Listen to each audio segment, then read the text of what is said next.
Kamsanandi is very effectively used both in Carnatic and in Hindustani music. Yes. And it's very close to this rag called Sohni in Hindustani traditions. It's generally used in a very evocative and a very contemplative kind of setting. So now, from that sweet music, let's go to the bitter truth about how musicians and artists need to market themselves and how it can be very sort of defeating and enervating. It takes away all your creative energies. It is, and you should talk about this also. We've had lots of conversations about this. Right, and more so for an instrumentalist as such, it's more a tougher path as far as because you're always in the background. It's actually so ironic that instrumental Indian music is what actually makes a big hit overseas, because there's no problem of language and lyricism, but within India it's very difficult for us to push the envelope because especially in the south it's a lot more tougher here. And I feel very bad even during like the December season, the classical music season. You have an instrumental concert, you'll find hardly 2 rows full. Even for a average to a moderately talented vocalist, you'll find that the hall is full. It's unfortunately the way people are, I guess. But why is that? Because to be honest with you, I also attend more vocal concerts than it's the way it is. Like, what does it say about the psyche? I'll tell you what it is. See, the thing is that classical music, first of all, by its very nature, requires you to engage in the music. It's not casual, oh, it's playing in the background kind of music. Classical music forces you to come and confront yourself because it requires concentration. It requires active engagement. And I think as a race, we have forgotten how to engage. We just want anything, cricket matches should be over in 20 overs. We want, quick death is what I call it. Everything should be done like this.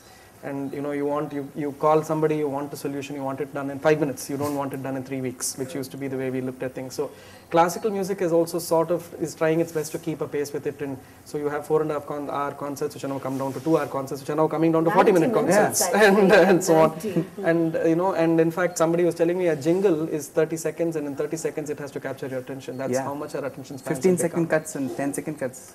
Instrumental music is all about structure.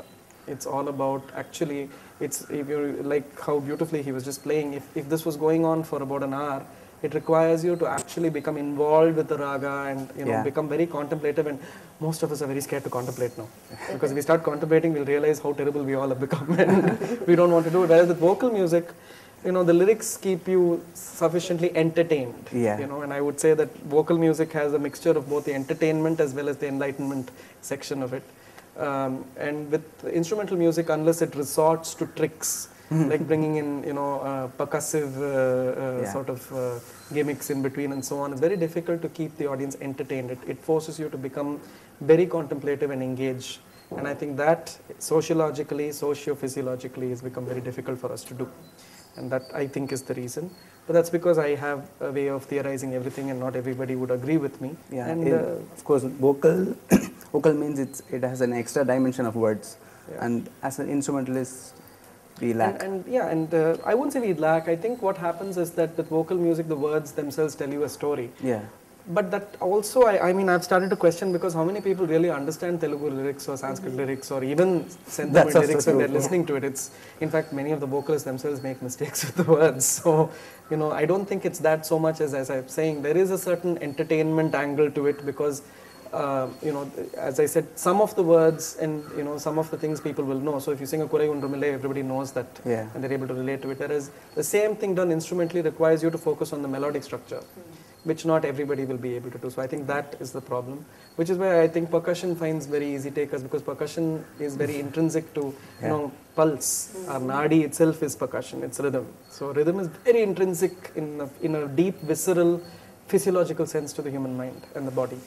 So to follow rhythm is very easy. So you get a percussionist and doing a sort of a talavadim kacheri, it's much easier to keep people engaged, because there is the combination, as I said, of entertainment and engagement. There is the flute or a piano or a violin or all these combinations. You have to focus on the melody, and unless people are really, really into it, it's very hard. Okay, there's so much to talk about, and also I wanted to ask Navin about, you have like about 20 different flutes here. Must be 40 around. 40, but we don't have time to talk about that. And you still haven't answered my question about marketing. So, there is a fixed piece in every musician's life, and the fixed piece is talent. And then there's a variable piece, and the variable piece is marketing. I think that you can't operate one without the other, to be very honest. I don't think that you can only do marketing and I mean, if you could make yourself a short-term success, but I don't think you will last the marathon unless the fixed piece is also in place. And I tend to put everything in the form of equations, so I would just say that music success is equal to the fixed plus the variable. So I think we should hear him play some more music. Yeah, because you've played Carnatic, Hindustani, film. So let's have a classical piece.